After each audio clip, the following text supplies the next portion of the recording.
Bonjour à tous et merci de nous rejoindre pour ce nouveau webinaire. Appel à projet, retour d'expérience et CAP 2025. Voilà le programme pour aujourd'hui. Il vous est évidemment proposé par le 3CA BTP.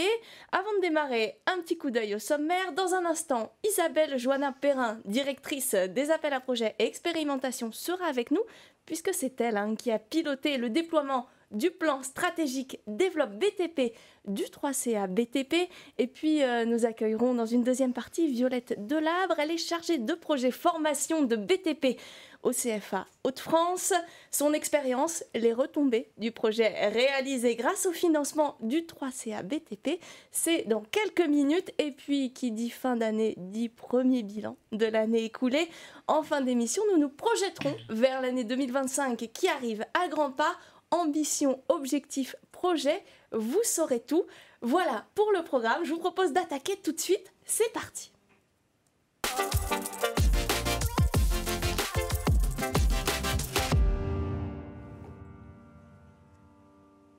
Bonjour Isabelle Joannin-Perrin. Bonjour Joanna. Merci d'être avec nous. Je le disais il y a quelques secondes, vous êtes directrice des appels à projets et expérimentation. Et c'est à vous que l'on doit le déploiement du plan stratégique développe BTP. Le 3CA BTP, un comité qui a 80 ans d'existence et dont nous allons dresser avec vous un premier bilan pour cette saison 2023-2024. Juste avant, est-ce que vous pouvez nous rappeler ce qu'est ce 3CA BTP? Alors le 3CA BTP est un organisme paritaire des branches du bâtiment et des travaux publics qui existe depuis plus de 80 ans, donc c'est une vieille dame déjà, mais avec énormément de modernité et on en parlera tout à l'heure. Que vous dire de plus? Le 3CA BTP est spécialisé et sa mission principale, c'est le développement de la formation professionnelle, notamment par la voie de l'apprentissage, au métier du BTP, donc de développement également par la voie de la formation continue. Vaste tâche. Et pour y arriver, vous avez lancé fin 2019 les premiers appels à projets. Pourquoi? Quel a été finalement le constat de départ? Alors, le constat était simple, c'est que le 3CA BTP accompagnait depuis plusieurs années un réseau d'organismes de formation paritaire au métier du BTP, de formation au métier du BTP. Et la réforme de 2018 sur la liberté de choisir son avenir professionnel a ouvert notre périmètre.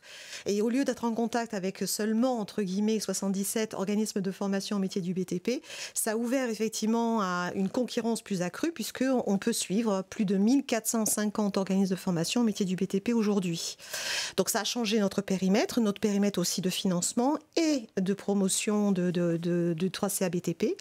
Et de fil en aiguille, nos administrateurs se sont interrogés en disant quelles modalités on pouvait créer et les appels à projets ont vu le jour fin 2019 avec la première thématique qui a été lancée, qui était la thématique sur l'attractivité et le sourcing. Et je m'en souviens encore puisqu'on a mené tout ça de front dès fin 2019. On a eu 4 projets qui ont été déposés qu'on a suivis pour un budget à l'origine de 2 millions d'euros. Et puisqu'on parle de financement, on le sait tous, l'argent c'est quand même le nerf de la guerre. En 5 ans, c'est combien de projets financés? Est-ce que vous pouvez également nous dire peut-être à hauteur de combien de milliers, voire de millions d'euros? Est-ce que vos objectifs aujourd'hui ont été remplis? Alors, je pense qu'on a largement atteint, voire dépassé nos objectifs. Je pense que nos administrateurs peuvent être satisfaits des décisions qu'ils ont prises. On a plus de 545 projets qui ont été analysés depuis fin 2019. Aujourd'hui, on a 325 projets qui sont en cours de déploiement, plus tous ceux qui rentrent et qui sont analysés au cours du temps. Et depuis fin 2019 jusqu'à octobre 2024, voilà les derniers chiffres, plus de 100 millions d'euros ont été octroyés par nos administrateurs à l'ensemble des projets portés par les porteurs de projets. Sur tous ces projets, il y a 2 thématiques qui semblent sortir du lot. Est-ce que vous pouvez nous les détailler? Alors, les 2 thématiques qu'on a lancées, qui marchent très bien, qui vraiment les organismes de formation ont beaucoup d'intérêt. Le premier, c'est le thème ouvert. Alors, souvent, on me pose la question, c'est quoi ce thème ouvert puisque il est ouvert, ça a l'air vaste. C'est un thème qu'on a lancé il y a 2 ans avec d'autres thématiques comme la qualité pédagogique ou l'attractivité, le sourcing, etc. C'est un thème qui permet aux organismes de formation formation de proposer n'importe quel sujet qui leur semble intéressant et qui veulent impérativement déployer sur leur territoire pour des raisons liées effectivement à leur existence, ce qu'ils vivent, etc. Et donc c'est pour ça qu'on appelle ça thème ouvert. Donc on a un cahier des charges qui est très light et qui permet effectivement de pouvoir, pour eux en tous les cas, faire preuve de créativité et d'innovation dans les idées.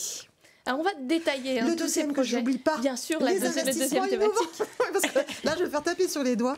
Les investissements innovants. Alors c'est un appel à projet qui marche très très bien depuis l'année dernière, depuis 2 ans maintenant, qui permet effectivement à l'ensemble des organismes de formation de pouvoir être accompagnés sur des projets pédagogiques ou éducatifs innovants qui associent du matériel pédagogique ou éducatif innovant, mais également potentiellement des phases de construction liées à un projet, bien évidemment, comme par exemple les Learning Labs, les centres de ressources ou les CRAF, etc. Donc c'est 2 appels à projets qui marchent très très très bien, on est très contents. On va continuer à en parler de ces appels à projets, c'est comme notre sujet du jour. Et juste avant, Isabelle, je voudrais une petite précision de vocabulaire. Quelle différence est-ce qu'il y a entre appel à projet et appel à candidature ?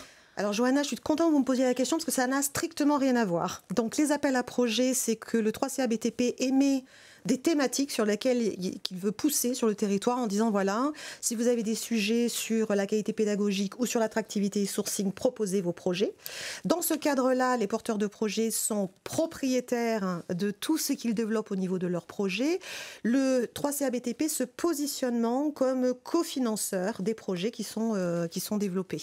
Donc on aide vraiment dans le déploiement des ambitions des organismes de formation sur le territoire. C'est un push pour déployer le projet. Oui, c'est vraiment un push et je pense qu'on aura l'occasion d'en discuter dans d'autres émissions certainement, en laissant parler les organismes de formation pour dire ben voilà, ça nous a vraiment aidé et on aura l'occasion d'en parler certainement tout à l'heure.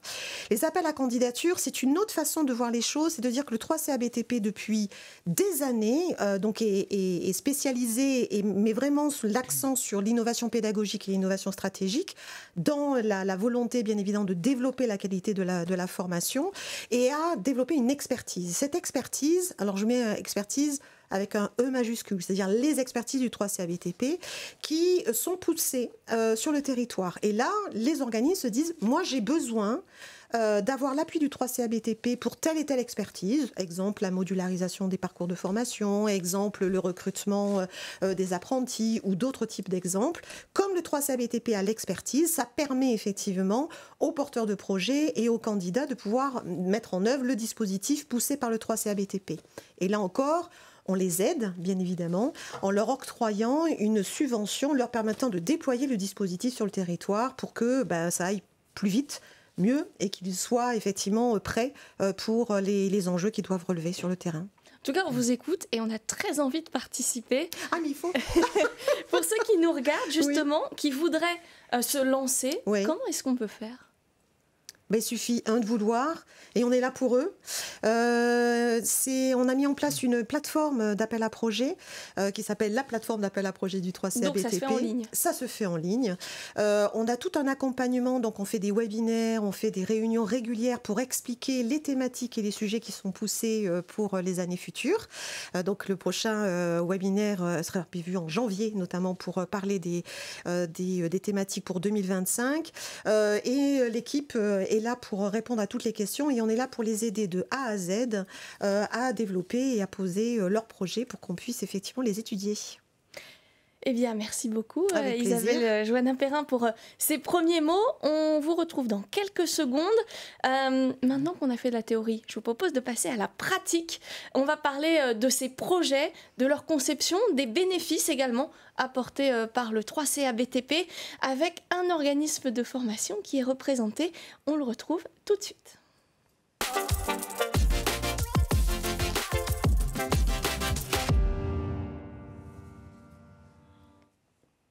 Et cet organisme, eh bien, c'est le CFA Hauts-de-France, le BTP CFA Hauts-de-France, représenté aujourd'hui par Violette Delabre. Bonjour Violette. Bonjour Johanna. Vous êtes chargée de projet formation pour ce BTP CFA Hauts-de-France et vous allez nous faire un peu votre retour d'expérience et nous expliquer également ce que vous a apporté le 3CA BTP. Je reviens vers vous dans quelques secondes. Le temps de revenir vers vous Isabelle, puisqu'il y a certaines conditions à respecter quand on s'engage avec le 3CA BTP. Un pacte est signé lorsque les fonds sont dégagés. Pourquoi? Comment? Expliquez-nous un peu tout ça. Alors je vous rassure, ce n'est pas un pacte de sang où on se serre la main. Tout le monde est rassuré. Oui, tout le monde est rassuré. C'est tout simplement un pacte lié effectivement à l'aspect juridique. On signe une convention de subventionnement ensemble avec le porteur de projet et le 3CA BTP qui engage le porteur de projet sur un certain nombre d'éléments. Il y en a 2 essentiels et s'il n'est pas prêt à signer, on ne finance pas tout simplement. Le premier qui était vraiment la volonté première des administrateurs quand on a lancé les appels à projets en 2019, c'était de dire on souhaite financer les projets et on souhaite aider les organismes de formation au métier du BTP.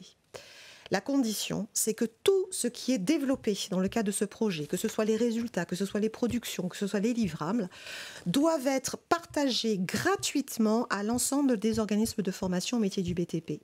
C'est ce qu'on appelle, nous, dans notre jargon, l'essaimage. On en parle très tôt dans la présentation des thématiques, par exemple, ou quand on a un nouvel appel à projet, un nouveau porteur de projet qui souhaite déposer un projet, on dit si vous vous engagez, il n'y a pas de souci. Si vous ne souhaitez pas, on a eu le cas, un porteur de projet qui nous a dit un jour, voilà, j'ai une super idée, elle est innovante, ça n'existe nulle part ailleurs. Alors j'ai attendez, si elle existe nulle part ailleurs et que vous avez l'impression effectivement que vous allez cranter au niveau de la concurrence, surtout ne déposez pas de projet au 3CA BTP puisque l'objectif étant de partager au plus grand nombre.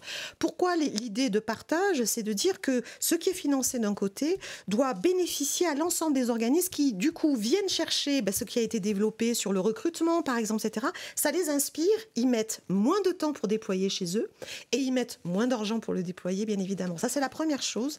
Et la deuxième, c'est que le porteur de projet doit s'engager à ne pas tirer profit financièrement parlant du projet qui aura été cofinancé par le 3CA BTP.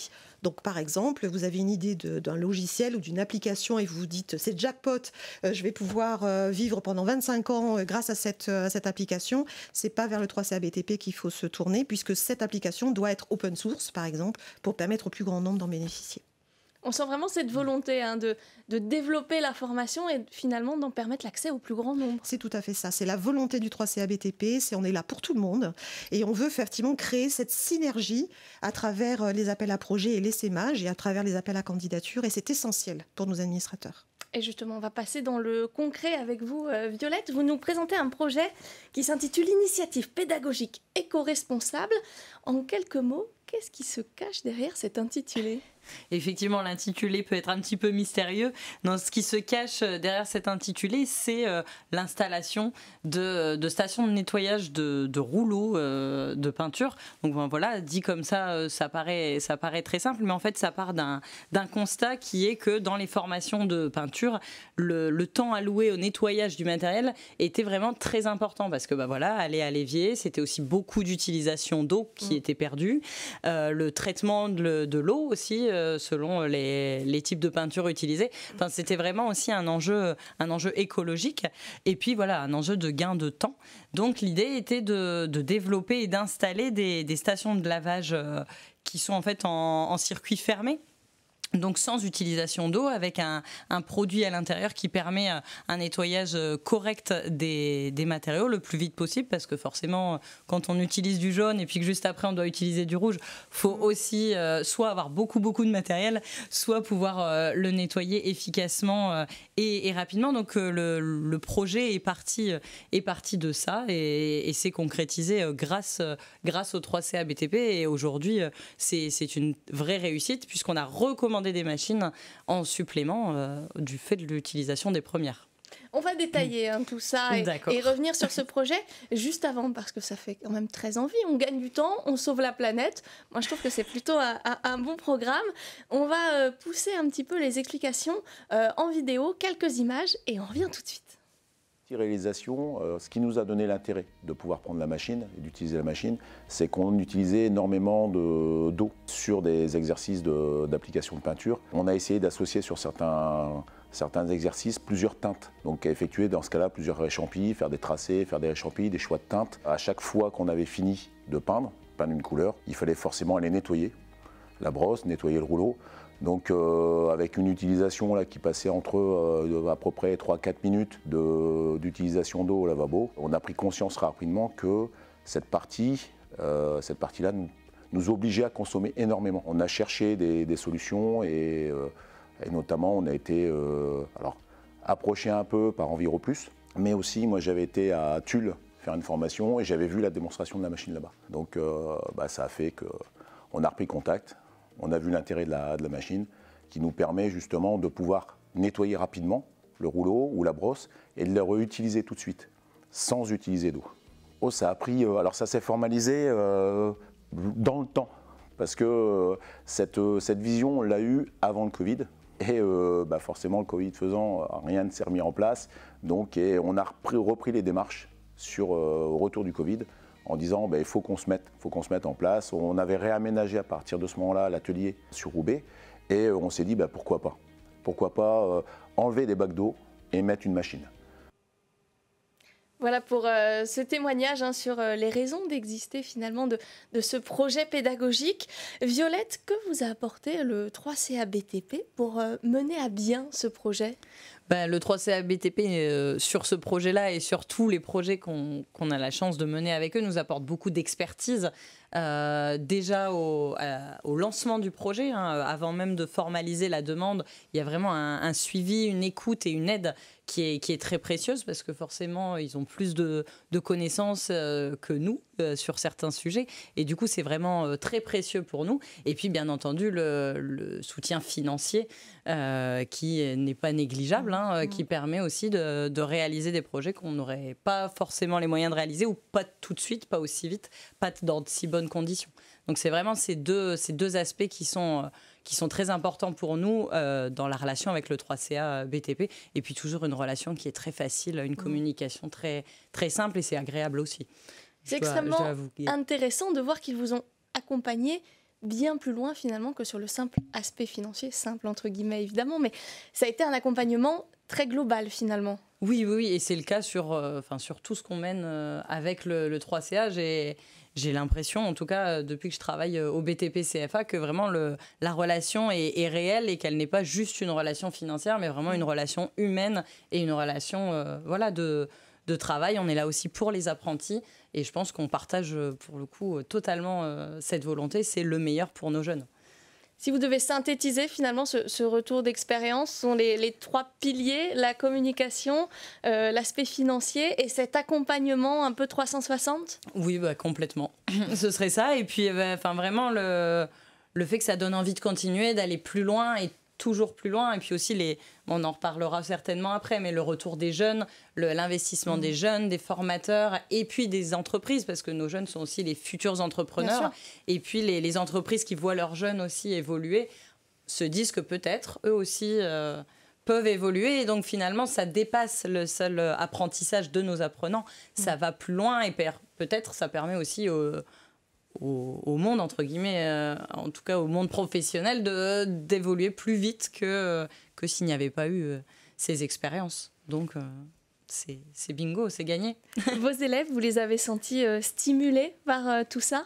Oui, alors les retours des formateurs sont très bons parce que les apprenants se sont vraiment appropriés la machine, autant que le formateur qui a adapté toutes ces séances pédagogiques aussi sur le côté, l'aspect écologique. Aujourd'hui, les machines d'ailleurs la machine est installée, celle qui est à Roubaix, dans un endroit où du coup il n'y a pas du tout d'évier. Donc la machine a complètement remplacé l'eau pour le nettoyage des pinceaux, des rouleaux. Et les apprenants sont très contents et se rendent compte de l'intérêt aussi que représente la machine, parce qu'il y en a qui en ont même parlé à leurs employeurs. Et on a un employeur qui est venu tester la machine au CFA, qui a investi pour l'installer dans son entreprise. Et puis un ancien apprenant qui nous a appelé pas plus tard que la semaine dernière, parce qu'il a lancé son entreprise et il voulait avoir les coordonnées, etc. pour passer à l'investissement, parce qu'il est peintre et qu'il se dit qu'il a bien aimé travailler sur cette machine pendant ses études, et donc il aimerait bien maintenant, et ça pour le coup, s'il fallait une seule preuve de la réussite du projet, c'est celle-là, quoi. Ouais, la boucle est bouclée, quoi. La boucle est bouclée, et peut-être qu'il y aura encore plein d'apprentis qui auront envie de faire la même chose. On se rend compte que c'est vraiment un projet qui a une raison d'être, qui vient remplir finalement un besoin. Bah oui, complètement. Un besoin déjà physique, parce que nettoyer les pinceaux, pour le coup, on en a besoin. Il y a plein de méthodes, mais c'en est une comme une autre. Et puis, il est sûr que le côté éco-responsable est un besoin pour l'avenir, qu'on en soit conscient ou qu'on n'en soit pas conscient, c'est une réalité. Et le fait de se dire que dès la jeunesse, dès maintenant en apprentissage, ils en prennent conscience, je trouve, c'est magnifique parce que du coup, ils vont acquérir de bonnes pratiques qu'ils vont pouvoir transmettre dans le futur, qui transmettent déjà à leurs employeurs qui sont plus âgés qu'eux. Donc oui, c'est vraiment un projet d'avenir, je trouve. Et qui participe à rendre vertueux un secteur qui est souvent pointé du doigt. C'est ça, exactement, comme un secteur assez polluant et assez peu respectueux de l'environnement. Donc si on peut amener notre petite pierre à l'édifice, on le fait sans hésitation. Et vous êtes la preuve que le secteur se bouge face à l'urgence climatique. Si vous aviez un message à faire passer à celles, à ceux qui nous regardent, qui ont envie de se lancer, ce serait lequel ? Ce serait tout simplement oser pousser la porte du 3CA BTP, oser envoyer un premier mail. Il y a toujours une réponse, il y a toujours des oreilles attentives et il y a toujours des gens qui vont nous rediriger vers la bonne personne si on ne rentre pas par la bonne porte d'entrée. Il y a vraiment une communication qui est très simple avec le 3CA et ce serait juste d'oser, de vous dire que vous ne serez jamais jugé pour un projet. On ne vous dira jamais « c'est pas assez bien » ou non, ça ne nous intéresse pas. Il y aura toujours en tout cas un accompagnement. Si c'est pas assez bien, on va le travailler ensemble pour l'améliorer. Si c'est trop petit, peut-être qu'on peut réfléchir à comment le faire évoluer, le faire grossir pour qu'il ait un intérêt réel. Et puis comment il va pouvoir être partagé ensuite. Parce que comme disait Isabelle tout à l'heure, l'idée c'est aussi de partager l'expérience. Si un organisme de formation met en place quelque chose qui fonctionne, allez, on partage l'expérience pour que d'autres organismes puissent eux aussi le mettre en place. Et finalement, on travaille tous comme je disais tout à l'heure, pour le bien des apprentis. Et donc, c'est par le partage d'expérience qu'on peut continuer à avancer. Vous parliez des autres organismes de formation. Pour ceux qui sont là, derrière leur écran, tout prêts à quelques clics de se lancer, quels conseils est-ce que vous pourriez leur donner ? Juste d'y aller. Je pense qu'il n'y a pas d'autres conseils, c'est lancez-vous, faites-vous confiance et puis surtout faites confiance aux 3CA. Ils seront là. On a parlé de l'accompagnement du 3CA sur ce projet. D'une manière globale, est-ce que vous pouvez nous raconter un petit peu comment est-ce qu'il vous accompagne ? Oui, sur ce projet-là, mais comme sur d'autres projets qu'on est en train de mener et qui ne sont pas encore finalisés, je trouve que dès le montage du projet, c'est-à-dire dès la définition, quand on arrive avec un projet qui n'est pas encore forcément très clair, il y a tout un échange qui est possible sur... on va essayer de définir clairement un cadre au projet, etc. Donc, c'est très important aussi parce que parfois, on a envie de partir dans tous les sens. On ne sait pas comment cadrer les choses. Et le 3CA est aussi là pour cadrer les choses, pour nous aider sur le montage déjà du projet. Et puis, tout au long du dépôt des dossiers de financement, etc., pour nous expliquer, à tel endroit, il faut rajouter des pièces, il faut préciser notre pensée. Et finalement, ces demandes de précision nous permettent aussi, nous, de préciser notre projet et même pour nous, en fait, de progresser sur l'objectif, sur tout ça. Et ça nous permet aussi, le 3CA nous permet d'avoir une temporalité définie parce qu'on peut avoir un projet qu'on va mettre dans un temps plus ou moins long, plus ou moins court, on ne sait pas exactement. Et le fait d'avoir ce cadrage clair et strict avec le 3CA, ça nous permet de se dire, maintenant c'est ça, l'échéance elle est là, il faut faire ça à tel moment, ça à tel moment. Puis finalement on a fini dans les temps, on va peut-être aller plus loin et se dire que on va cadrer pour les années à venir. Le projet. Pour compléter, Violette, parce que ce que tu dis est hyper important, c'est nous, on sait ce qui marche et ce qui ne marche pas. C'est-à-dire, on sait très bien les questions que nous posent nos administrateurs en disant quels sont les impacts du projet. Ça peut être sur le nombre d'apprentis que vous visez, ça peut être sur un impact au niveau de la qualité pédagogique, ça peut être sur plein d'autres choses.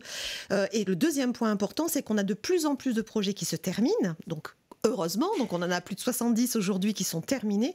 Et on peut dire effectivement à un porteur de projet qui est au démarrage de sa réflexion, dire « Ok, tu veux te lancer là-dedans, sache que ce projet a déjà été financé telle année, dans telle région, pour tel et tel résultat. » Va déjà voir ce qui a été développé, regarde s'il n'y a pas des productions que tu peux déjà utiliser qui te feraient gagner du temps et du coup aussi te faire gagner en maturité sur ton projet pour peut-être pas déposer exactement ce projet-là, mais un projet beaucoup plus ambitieux en lien avec ce que tu auras déjà eu.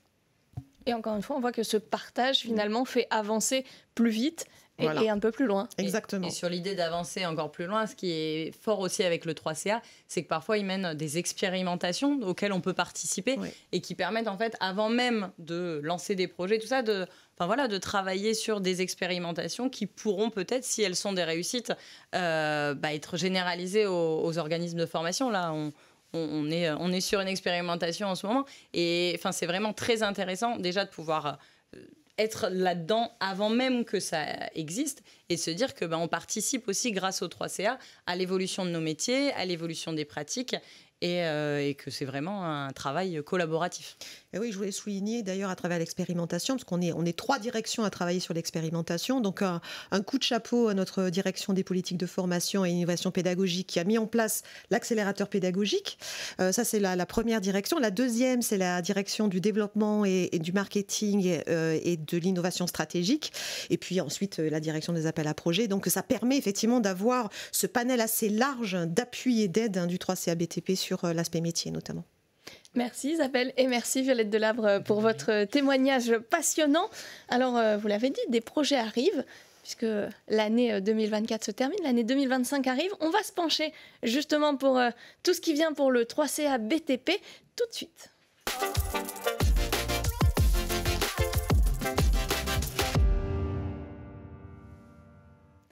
Et oui, 2024 va bientôt se refermer, dans quelques jours, quelques semaines, ça va venir très vite, mais on ne se laisse pas abattre puisqu'on va attaquer une nouvelle année, l'année 2025.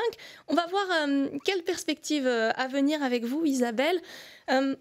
On va rester quand même un tout petit peu en 2024 pour parler du 15 octobre dernier. Puisque le 15 octobre une journée mémorable, visiblement. Oui, en tout cas, le conseil d'administration s'est réuni ce jour-là.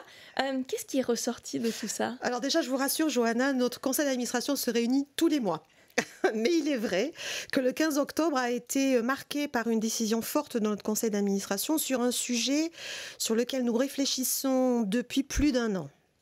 L'idée étant de dire quel appel à projet pourrions-nous lancer complémentaire avec ceux existants sur un champ et un périmètre plus large que celui existant. Je m'explique. A été voté en conseil d'administration du 15 octobre l'ouverture d'un appel à projet qui s'appelle aujourd'hui, parce qu'il va changer de nom, investissement stratégique et qui est pour les organismes de formation. Donc ça, c'est déjà en apprentissage au métier du BTP et qui va permettre de prendre en compte et en charge les dépenses liées à la rénovation énergétique du bâti.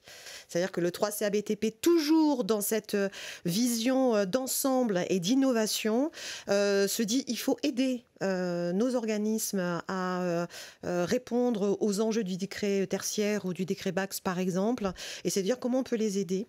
Donc avec 2 grands pôles, qui est de dire il y a l'espace formation, et là, l'appel à projet permettra de prendre en charge toutes les dépenses liées à la rénovation énergétique du bâti. Donc là, c'est vraiment toutes les dépenses liées à la rénovation énergétique. Et pour les espaces hébergement, les dépenses de rénovation énergétique et potentiellement de la construction d'hébergement. Alors je dis bien potentiellement, c'est uniquement pour les hébergements, bien évidemment, la phase de construction, mais ça va permettre effectivement aux organismes de formation de pouvoir se positionner. Donc c'est un appel à projet qui a différentes spécificités. Je ne vais peut-être pas le développer maintenant.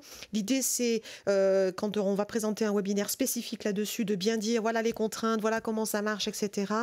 Il faut avoir fait notamment l'audit de performance énergétique en mentionnant et en nous envoyant surtout le rapport complet de cet audit permettant effectivement de voir l'ensemble des scénarios possibles de travaux permettant de passer par exemple d'un DPE EFG à un DPE C à minima après travaux. Voilà, donc on va regarder ça de manière très, très précise et je suis quasi certaine que ça risque de marcher. Et on se donne rendez-vous en janvier, c'est ça, si je ne m'abuse, pour en parler. Oui, on est en train de caler le webinaire, oui, tout à fait. On vous donne des infos très très vite du coup là-dessus. Puisqu'une bonne nouvelle n'arrive jamais seule, vous venez avec 2 autres bonnes nouvelles. C'est que les thématiques vont changer, hein. Elles vont passer au nombre de 3, une de plus. Et les contraintes liées au cahier des charges vont quant à elles être allégées. Alors, effectivement, vous arrivez tout de suite en phase de conclusion. Le pourquoi du comment, parce que c'est toujours très important de faire une analyse de comment réagit le terrain aux thématiques que l'on pousse. On s'est rendu compte, là on a fait une analyse sur les 2 dernières années, je ne vais pas remonter sur 2019, mais sur les 2 dernières années, que les thématiques clés portées par le 3CA-BTP, je vous donne l'exemple de la qualité pédagogique ou l'excellence de l'attractivité, il y avait de moins en moins de projets déposés. Donc on a cherché à savoir la raison. C'est pas parce que ça n'intéresse pas les organismes de formation, au contraire, hein, mais on a vu qu'effectivement dans le thème ouvert dont je parlais tout à l'heure, et puis on a analysé quels étaient les projets qui étaient déposés dans le thème ouvert. Et bien ce sont des projets de qualité pédagogique associés à des probabilités ou des problématiques plus exactement liées au recrutement des jeunes, par exemple, associées avec le travail pour créer des learning labs. Voilà, on avait des projets un peu multiformes et le porteur de projet disait mais comme c'est multiforme, je ne peux pas le mettre dans telle et telle catégorie, je vais le mettre dans thème ouvert.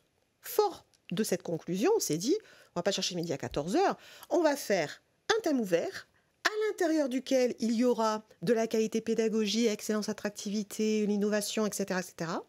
On aura investissement stratégique, avec un nouveau nom l'année prochaine, et investissement innovant. Donc 3 grands thèmes, et du coup, dans le thème ouvert, on va alléger les contraintes, entre guillemets, liées au cahier des charges pour laisser libre cours à la créativité et l'innovation. Et vous saurez tout dans quelques semaines pour un prochain webinaire. Alors restez bien à l'écoute de tout ce qui se passe. Ça va arriver très vite.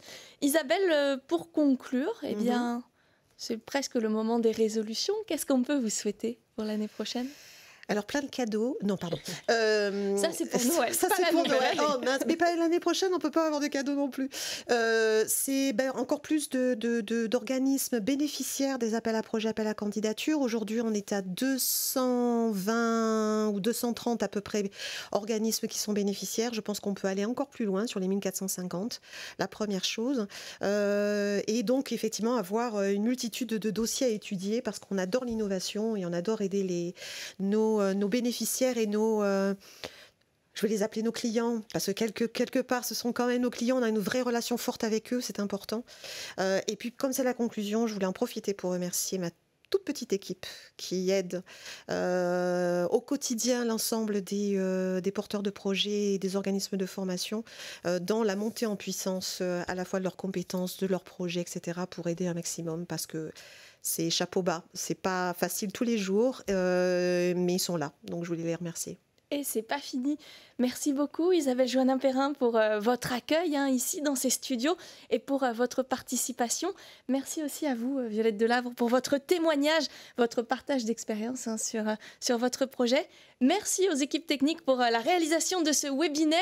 Le prochain, eh bien, ce sera dans quelques semaines, en 2025. Ça arrive très vite. En attendant, je vous souhaite une très belle fin d'année. Je vous remercie de nous avoir suivis et je vous dis à très bientôt. Merci.